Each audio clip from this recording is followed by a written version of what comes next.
không ai nào trong mấy lâu như xưa ta nào nu thiếu đắm rê ngông lâu thấy tốt xóa trên mấy lo vì thấy rê cái này xuống lâu và chẳng vui là tiếng sông mấy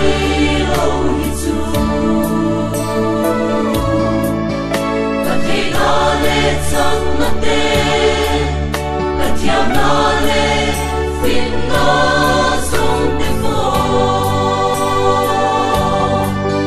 và ta nó nằm